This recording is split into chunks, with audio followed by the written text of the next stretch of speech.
자, 이제 말씀을 보도록 하겠습니다.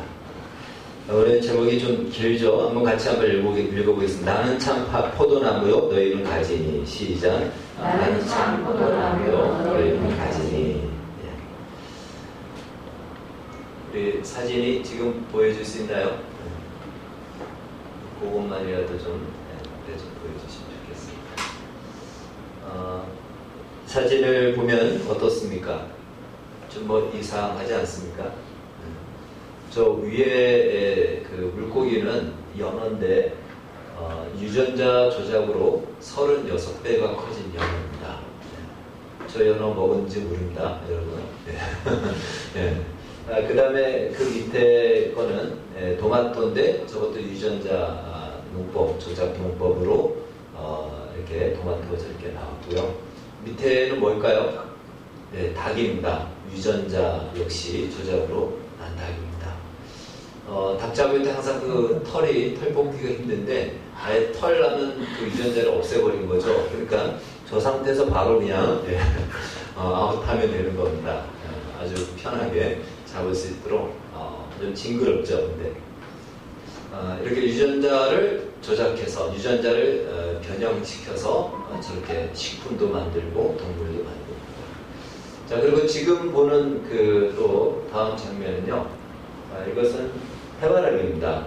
저 옆에 벌레가 아니고 해바라기 그 씨가 저렇게 기형적으로 자란 것이고 그 옆에는 복숭아죠. 네, 복숭아가 기형적으로 자랐습니다. 저것은 우리가 잘 알고 있는 일본의 그 후쿠시마 원전 폭발로 인해서 방사성으로 말미암아 변형된 그 방사성이 들어가서 유전자를 변형시켜서 나온 기형화된 하나의 식물 혹은 열매라고 볼 수가 있습니다.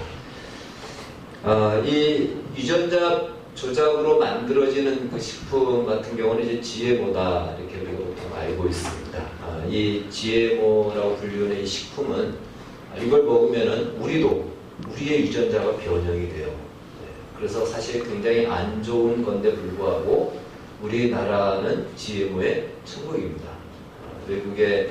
미국의 몬산토라는 기업에서 이 식품 굉장히 많이 만드는데 우리나라에는 거의 여과 없이 들어옵니다. 그래서 잘 분별해서 먹어야 되고요.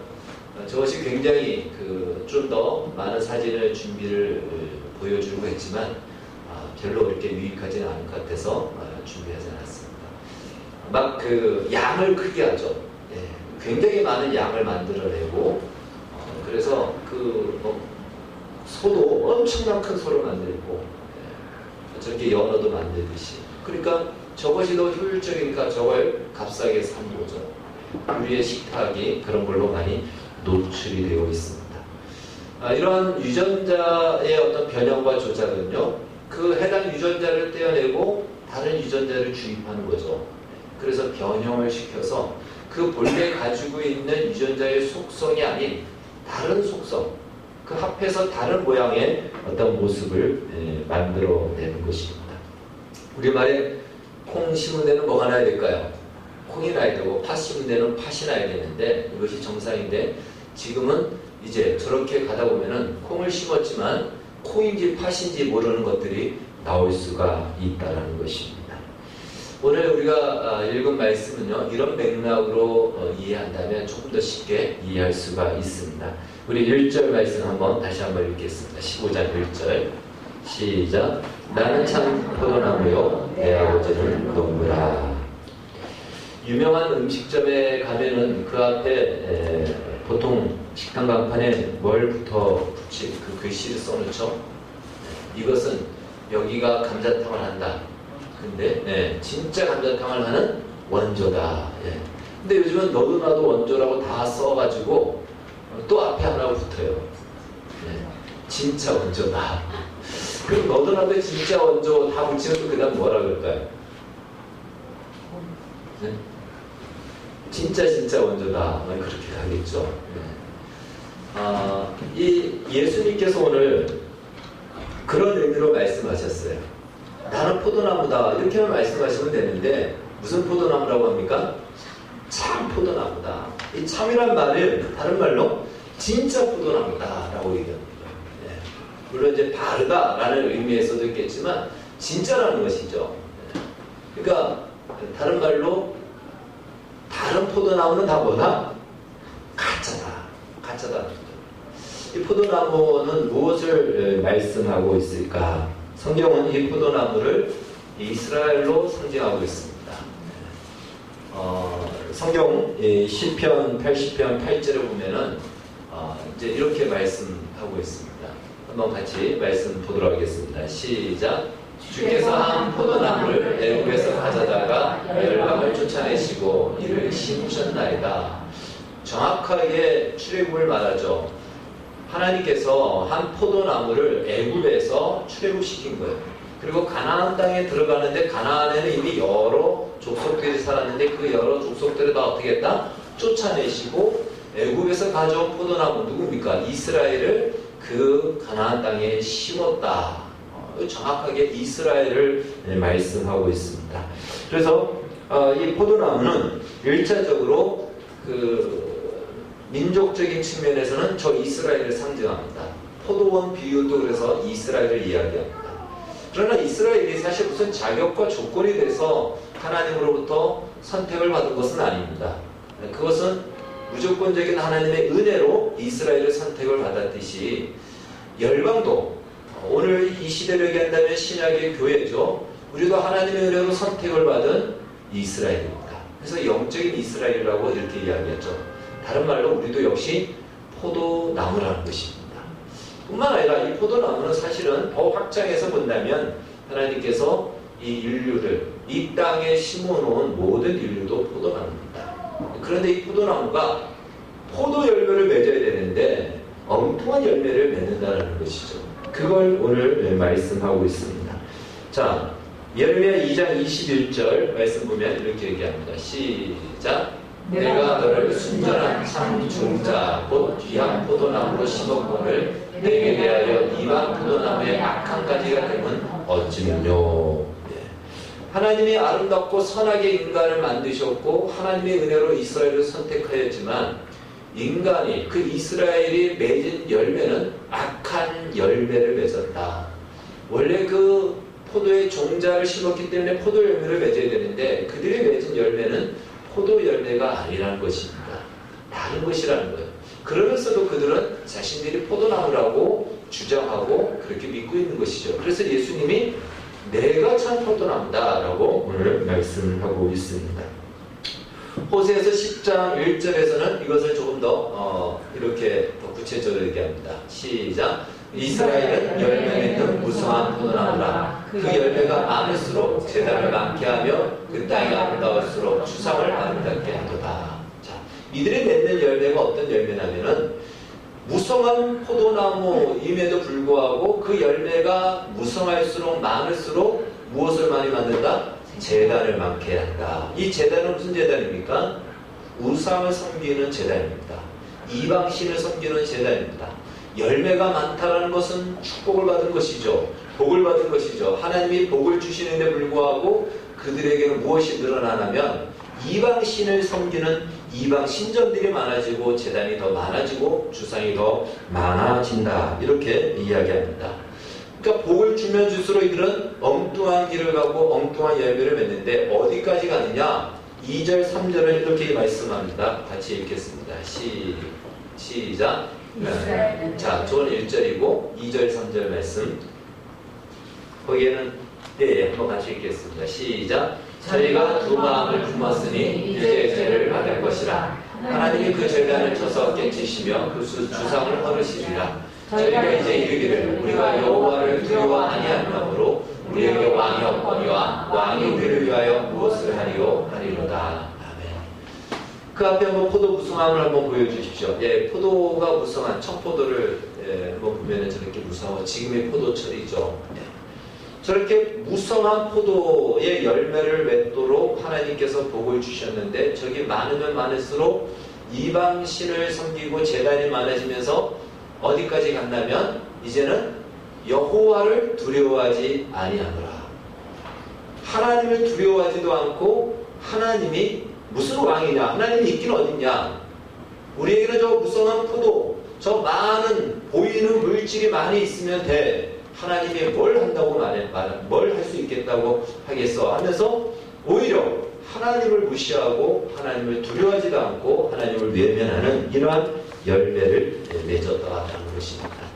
이것이 구약의 이스라엘, 하나님이 포도나무를 심어놨는데 정말 좋은 포도나무를 심었는데 그들이 낸 결과요 열매가 저렇다는 것이죠. 이것은 온 인류 역시도 마찬가지고 이것을 로마서 1장에 나오는 말씀과 사실은 똑같은 말씀입니다. 21절 23절 말씀, 21절 23절 같이 읽겠습니다. 시작. 하나님을 알되 하나님으로 영화롭게도 아니하며 감사하지도 아니하고 오히려 그 생각이 허망하여 지며 미련한 마음이 어두워졌나니 스스로 지혜 있다 하나 우전하게 되어.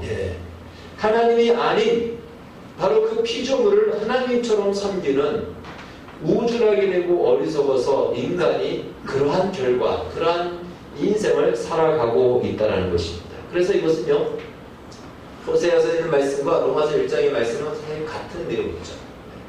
좋은 포도나무를 심었는데 하나님이 인간을 선하고 아름답게 지으셨는데 거기서 나온 결과는 무엇이냐면 저렇게 신이 아닌 가짜 신을 신으로 섬기고 하나님을 무시하고 외면할 뿐더러 로마서에서는 하나님을 영화롭게도 하지 않고 감사하지도 않고 오히려 생각과 마음이 어두워져서 하나님이 아닌 것을 향하여서 우상으로 섬기고 거짓과 또한 죄악에 일삼는 이 결과를 냈다라는 것입니다. 자, 그러면 왜 이런 열매를 맺게 되었을까요? 왜 이런 열매를 맺게 되었을까? 제대로 된 정상적인 포도나무라면 포도 열매를 맺어야 됩니다. 그런데 열매를 맺는 걸 보니까 이게 포도나무가 아니라는 것이에요. 물론 중간에 유전자 조작으로 인해서 우리가 앞에 본 것처럼 이게 포도나무였는데 유전자가 변형이 돼서 다른 열매를 맺을 수 있죠. 그걸 말해주고 있습니다. 여러분 과학적으로 얼마든지 유전자가 조작이 되면 진짜 다른 열매를 맺을 수 있어요. 제3의 것을 만들어낼 수도 있습니다. 그건 다른 말로 오늘 하나님께서 우리의 영혼을 창조하셨는데 우리의 영혼 가운데 죄가 들어옴으로 말미암아 하나님이 원래 맺고자 하는 그 열매가 아닌 다른 열매가 나타났다는 것입니다. 이것은요 종교적인 얘기가 아니고 과학적인 얘기입니다. 우리 안에 죄의 유전자가 들어옴으로 말미암아 본래 하나님이 맺고자 하는 열매가 아닌 다른 열매가 나왔다는 것이죠. 원래 하나님은 인간을 하나님의 형상으로 만들었기 때문에 인간에게 나오는 열매가 어떤 열매가 되냐면 하나님의 형상이 나와야 됩니다. 그걸 우리가 쉽게 이렇게 얘기하죠. 하나님의 영광을 위하여 라고 할 때 이건 다른 무슨 거창한 것이 아니고 하나님의 형상으로 만들어진 우리가 하나님의 형상을 드러내는 거예요. 그게 하나님의 영광을 위한 삶입니다. 그런데 그렇게 나와야 될 열매가 아닌 이상한 것들이 나온다는 거죠. 그게 중간에 뭐가 됐죠? 변형이 된 겁니다. 조작이 된 겁니다. 유전자가 바뀌어져 버렸어요. 그걸 옛날에는 유전자가 없었으니까, 유전자 조작이 없었으니까 쉽게 말하면 죄가 들어가서 그 어떤 포도나무의 근원이 되는 뿌리를 바꿔버린 거죠. 그래서 포도나무인 줄 알았는데 열매를 맺는 거 보니까 포도나무가 아니다. 포도나무가 아니니까 당연히 그 열매도 포도 열매가 아닐 수밖에 없는 것입니다. 그러니까 예수님이 지금 하시는 말씀은 바로 이겁니다. 너희가 스스로 포도나무라고 생각하느냐, 너희가 스스로 이스라엘 하나님의 선민이라고 생각하느냐, 아니다라는 것이에요. 근데 그들은 그렇게 착각하고 생각하고 있다는 것입니다. 너희가 맺는 열매를 봐라. 그게 어떻게 포도 열매냐? 눈으로 보고도 모르느냐? 모릅니다. 여러분 인간은요, 내가 짓는 죄를 보고도 내가 죄인인 줄 모릅니다. 그리고 죄인이라고 얘기하면 굉장히 기분 나빠하고 화를 냅니다. 또 어떤 경우는 딱 잡아댑니다. 금방 드러날 거짓말도 아니라고 얘기합니다. 우리는 그런 것을 최근에 많이 보고 있습니다. 이런 인간을 하나님은 로마서 1장 24절 25절에서는 이렇게 내버려 둡니다. 시작. 그러므로 하나님께서 저희를 마음의 정욕대로 더러움에 내어 부르사 저희 몸을 서로 욕되게 하셨으니 이는 저희가 하나님의 진리를 거짓 것으로 바꾸어 피조물을 조물주보다 더 경배하고 섬깁니다. 하나님이 내어버려뒀어요. 그냥 내버려두니까 어느 정도까지 간다면 하나님 창조주인 조물주보다 피조물을 더 경배하고 높이고 우리 인간보다 더 어리석고 못한 것을 향하여 절을 하고 그것을 향하여 경배하는 인간이 이러한 자리로까지 절하게 됩니다. 그리고 사실 그 뒤에는 말씀이 무엇이죠? 순리를 영리로 바꾸어 결국 동성애를 하는 이러한 결과까지 나오게 된다. 이것이 인간이 맺은 열매라는 것입니다. 이것은 바로 이들이 진짜 포도나무가 아니기 때문에 그럴 수밖에 없는 결과라는 것입니다. 너희는 도대체 누구냐? 사실 우리는 나 자신이 누구인지 아는 것만큼 중요한 우리 인생의 문제는 없습니다. 대부분 인생을 60년, 70년 또 고학력 공부를 한다 할지라도 내가 누구인지 모르는 것이 인간입니다. 그것이 보통 사람들의 모습이에요. 그러니까 한평생을 자기가 누구인지도 모르면서 살다가 죽는 거예요. 여러분은 누구입니까? 이 질문은 우리에게 있어서 내가 무엇을 하며 어떻게 살아야 되는지에 대한 근거가 되고 기초가 되는 것입니다. 가장 중요한 질문입니다. 그런데 우리가 누구인지를 아는 것, 이건요, 우리가 어디에서 나왔는지를 아는 것입니다. 우리도 옛날에 우리 자신을 소개할 때에 족보를 얘기하잖아요. 나는 김혜김 씨의, 저는 그래요. 저는 김혜김 씨의 안경국가의 73대 손입니다. 김수로왕으로부터의 73대 손입니다. 이것이 나의 어떤 근원을 얘기하는 거예요. 내가 누구인지를 말해주는 겁니다. 그러니까 내가 누구인지를 아는 것은요, 내가 누구로부터 나왔느냐, 나의 바탕과 근거가 누구냐, 내가 뿌리를 어디에 두고 있느냐, 어떤 터에 두고 있느냐, 이것이 우리 자신을 얘기하는 거예요. 나 자신을 얘기하는 겁니다. 이들은 예수님이 말씀하신 건 이거예요. 너희가 포도나무라고 하는데 너희 뿌리가 지금 닿고 있는 그 터가 어딘지를 봐라. 거기가 하나님이냐, 하나님이 터가 되어서 뿌리를 내면서 열매를 맺는 거냐, 아니면 마귀냐, 그걸 보라는 겁니다. 모양과 나무로만 보지 말고 너희의 그 뿌리, 너희의 터, 너희 안에 흐르고 있는 그 유전자, 그것이 누구의 유전자냐, 그것이 우리 자신을 말해주는 것이죠. 예수님께서 그래서 이렇게 선언하시는 겁니다. 내가 참 포도나무다. 너희가 포도나무라고 하는데 내가 포도나무다. 너희가 정말 포도 열매를 맺으려면 나에게 뿌리를 내려야 된다. 이 얘기입니다. 예수님을 터로 삼아 뿌리를 내려야 되고, 그걸 이 시대에는 접붙임이라고 얘기합니다. 이 시대에도 가지에 접붙임이 있었어요. 굉장하죠. 그 가지의 접붙임으로 말미암아 이 유전자의 어떤 변화죠. 우리의 죄의 유전자가 새로운 접붙임을 당하는 거죠. 새로운 유전자가 우리 안에 들어오는 겁니다. 그것이 바로 예수 그리스도의 생명의 유전자인 것이죠. 여기에 뿌리를 내리고 접붙임을 당할 때만이 비로소 우리는 진정한 포도 열매를 맺는다는 것입니다. 여러분도 그렇게 믿으십니까? 아멘이시죠? 요한복음 보면요, 예수님께서 계속해서 말씀하시는 것이 있어요. 우리가 무엇을 해서가 아니고 우리의 존재 자체는 우리의 어떤 자격과 우리의 행함으로 바뀌어지는 것이 아니고 근원적인 어떤 터전과 바탕이 무엇이냐에 따라서 오히려 우리에 의해서가 아니고 그 우리를 붙잡고 있는 하나님의 손에 의해서 우리의 존재 자체가 결정된다는 것을 계속 말씀해 주고 있습니다.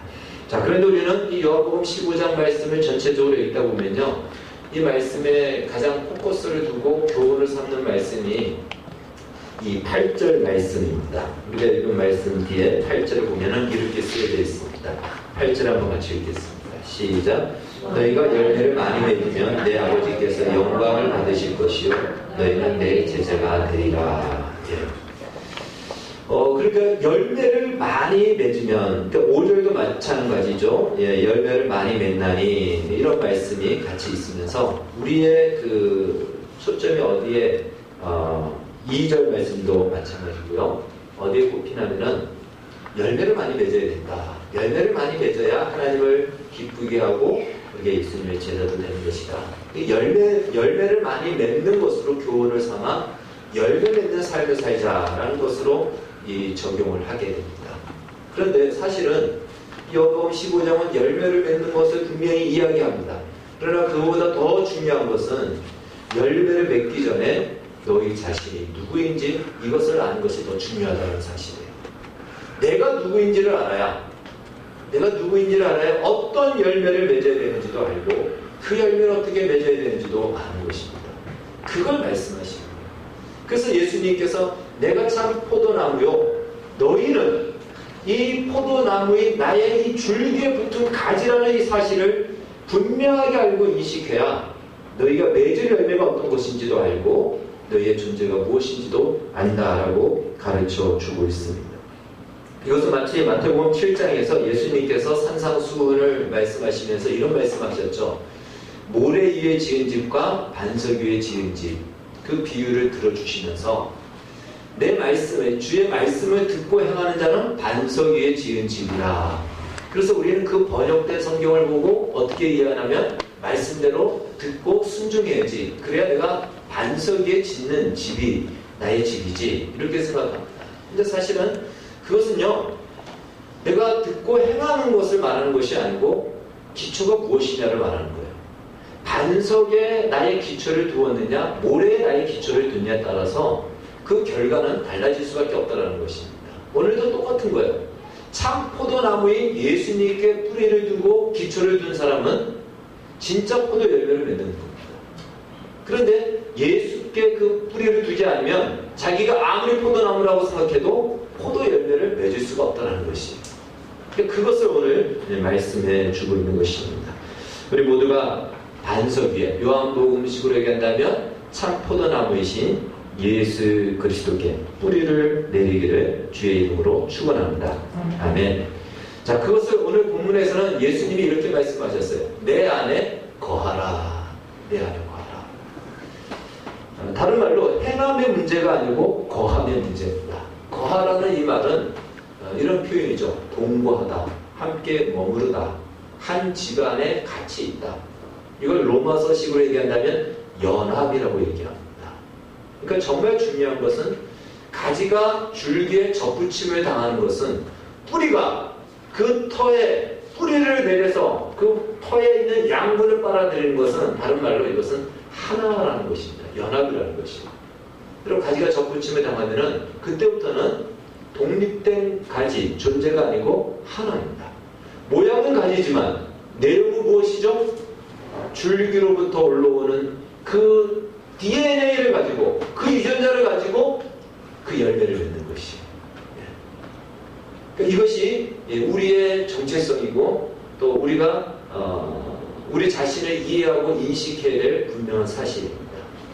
여러분 우리의 모양은요 똑같아요. 가지가 모양이 접붙임을 당한다고 해서 가지가 바뀌지 않습니다. 그 어떤 흉한 모양이면 흉한 모양이에요. 볼품이 없으면 볼품 없는 모양입니다. 그러나 그러한 외적으로는 그럴지라도 접붙임을 당하는 순간 그때부터 그 안에 흐르는 속성들은 완전히 달라진다는 것입니다.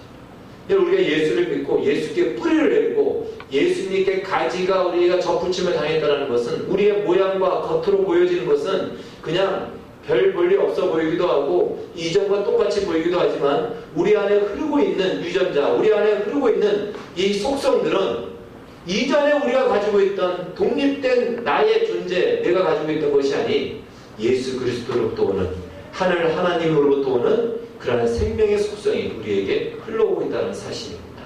이 사실을 말씀하고 있는 거예요. 내 안에 거하라는 것은 가지가 어떻게 거하겠습니까? 하나님께서 접붙임을 하신 거죠.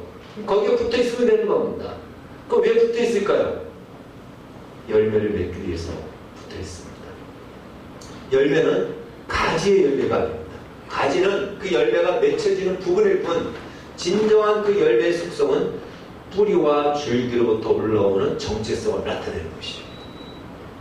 그러니까 우리는 왜 붙어 있어야 되냐? 왜 구원받았느냐? 왜 오늘 우리가 예수를 믿고 구원받고 이 땅을 살아가느냐? 우리를 통해서 하나님 자신이 하나님의 어떠한 분인지를 하나님의 그 은혜와 좋으심이 그 능력과 하나님의 손길이 어떻게 세상 속에 드러나고 증거되는지를 우리를 통해서 나타나고 보여주기 위해서 그 일을 위하여 하나님께서 우리를 부르시고 가지로 삼으셨다는 것입니다. 이러한 배경 속에서 오늘 요한복음 15장을 우리는 이해를 해야 되는 것입니다. 자, 이제 우리가 새로운 존재가 되었고 새로운 속성을 가지고 새로운 생명을 가진 그리스도와 연합되고 예수님과 연합된 존재라는 사실, 이것만 들으면 우리가 정말 자신도 있고 힘이 생깁니다. 그런데 오늘 15장 2절에 가면은 조금 헷갈리는 말씀이 있습니다. 한번 2절을 한번 보겠습니다. 2절, 15장 2절 시작. 물은 내게 붙어있어 열매를 맺지 아니하는 가지는 아버지께서 그것을 제거해 버리시고 물을 열매를 맺는 가지는 더 열매를 맺게 하여 그것을 깨끗하게 하십니다. 이 말씀 때문에 이제 또 시험도 들고 헷갈리기도 합니다. 왜 그러냐면 열매를 맺지 않으면 어떻게 하신다? 제거해 버리신다. 여러분 조심하지 않으면 잘립니다. 얼마나 무섭습니까? 무섭하였습니다. 그래서 우리는 열매를 맺기 위해서 급급한 거죠. 그래서 열매가 없으면 안 되지면 어떡하죠? 마켓 가가지고 가짜라도 조화를 갖다 다는 거예요.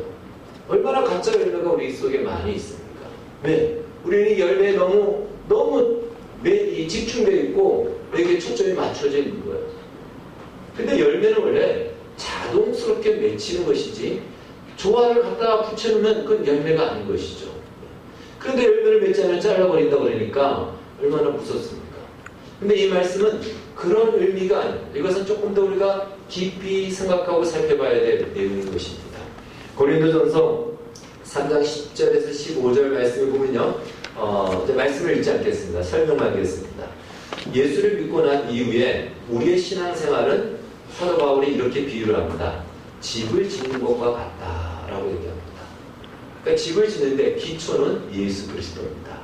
그러니까 예수를 믿는 모든 사람들의 기초는 다 예수 그리스도입니다. 그 기초 위에 우리는 집을 짓는데 우리의 신앙의 수준과 분량에 따라서 집을 짓는 그 재료를 쓰는 것이 각각 다르다는 것이에요. 그렇죠. 각각 다릅니다. 우리의 신앙에 따라서 믿음의 분량에 따라서 다릅니다.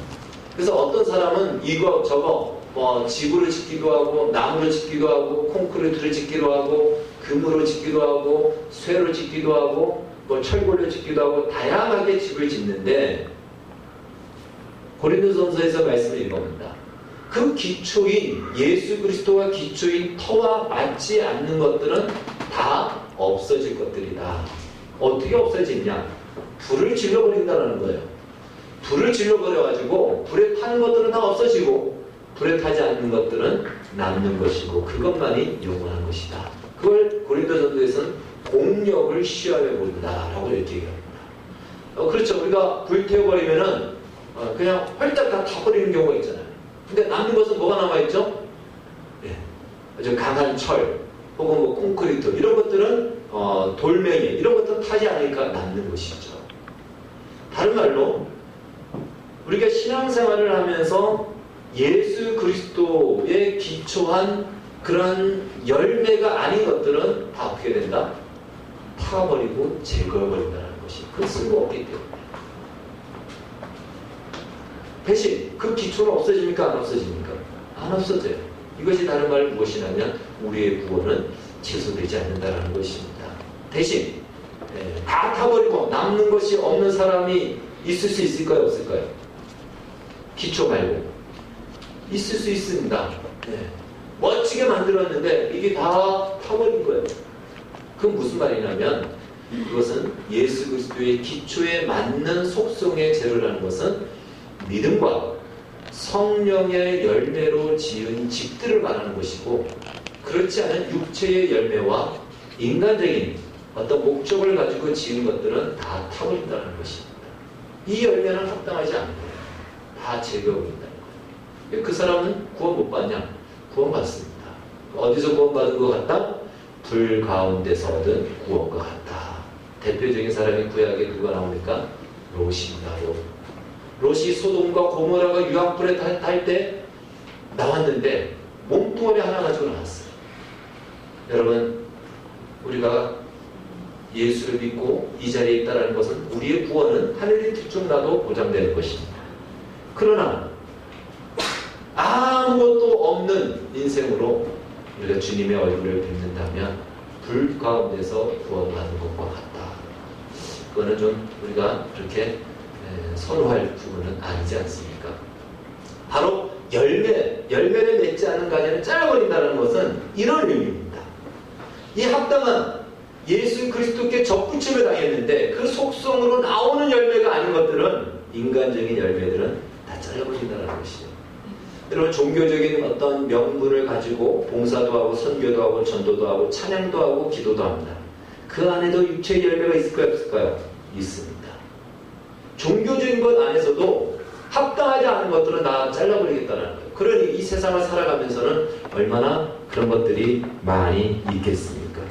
그래서 우리는 기억해야 될 것은, 이제 우리가 열매가 맺혀야 되는데, 열매를 맺어야 되는데 우리가 어떤 열매를 맺어야 되느냐, 우리가 가지이기 때문에 이 중요하죠. 그래서 갈라디아서 5장 말씀 한번 보고 이제 말씀을 정리해 가도록 하겠습니다. 5장 16절 17절 같이 읽겠습니다. 시작. 내가 이르노니 너희는 성령을 따르라. 그리하면 육체의 욕심을 이루지 아니하리라. 육체의 소욕은 성령을 거스리고 성령은 육체를 거스리나니 이 둘이 서로 대적함으로 너희가 원하는 것을 하지 못하게 하려 함이니라. 아멘. 여러분, 우리 신앙생활을 하면서 마땅히 해야 될 것들을 아는데 불구하고 하지 않을 때가 있어요. 그리고 이것은 어떤 이유로 자꾸만 보류하고 미룹니다. 그럼 우리는 생각하기를, 내가 저걸 해야 되는데 저게 맞는데 불구하고 하지 않으면 그냥 그 시간은 비어있는 것처럼 생각합니다.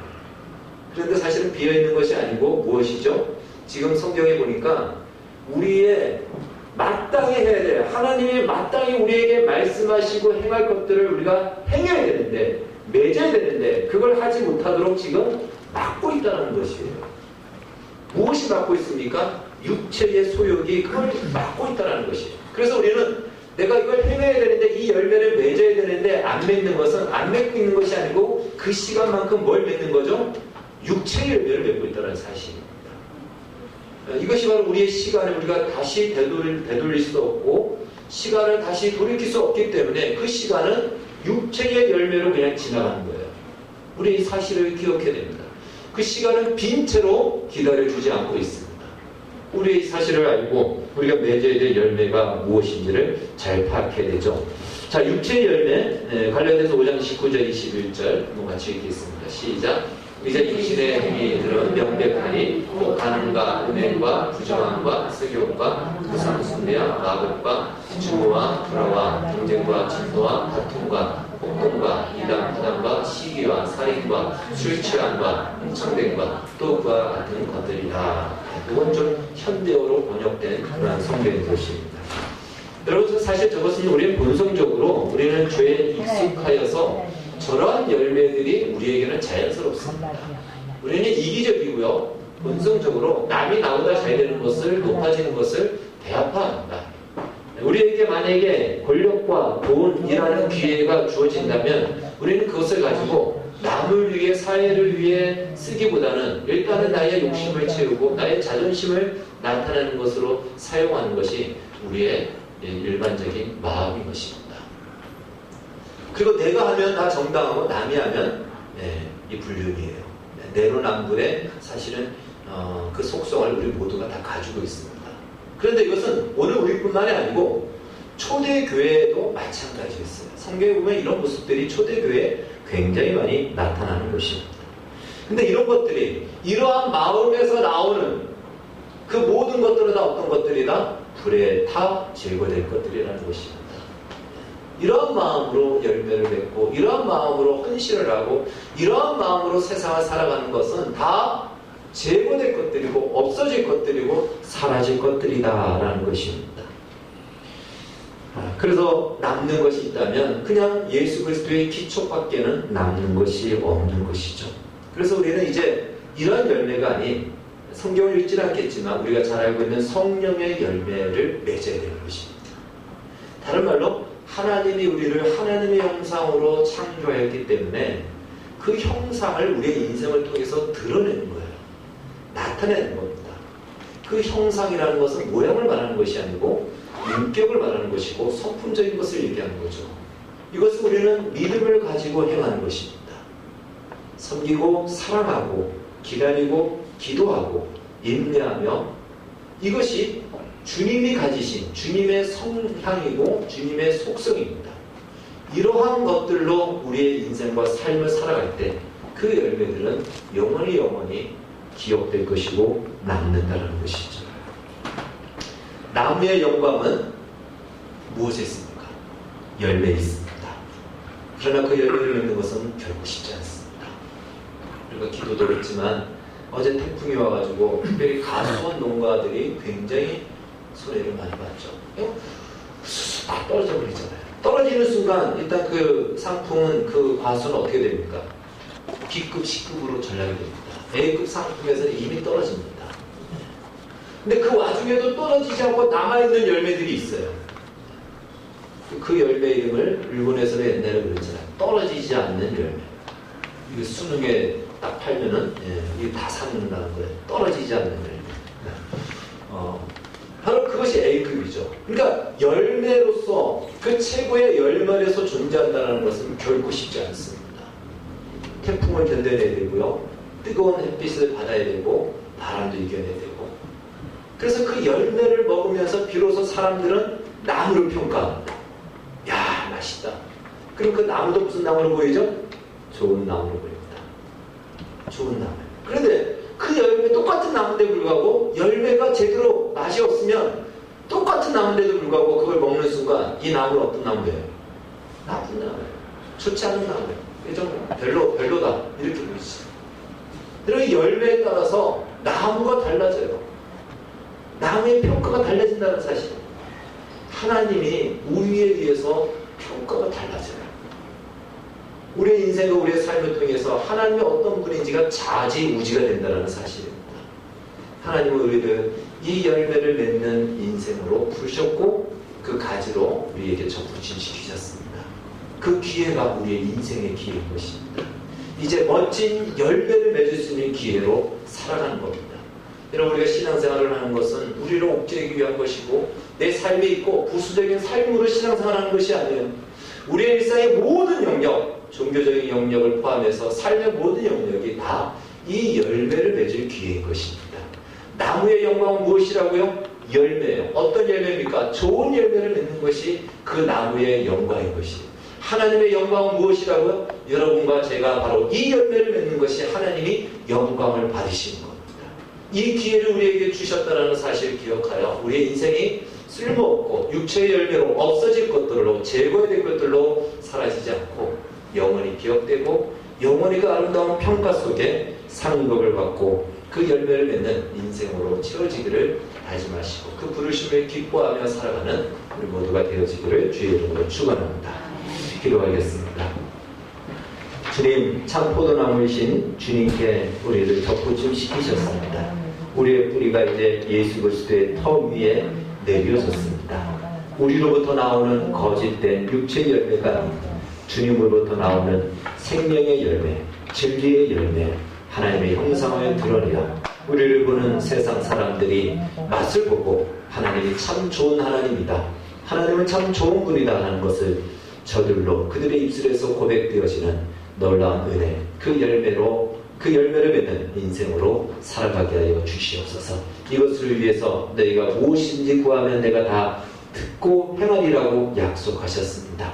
이 약속 믿음으로 붙잡고 주님의 그 원하는 주를 기쁘시게 하는 열매를 맺는 인생으로 살기를 우리 스스로가 다짐하고 좋아하고 즐거워하는 우리 모두가 되게 하여 주시옵소서. 예수님의 이름으로 기도하옵나이다. 아멘.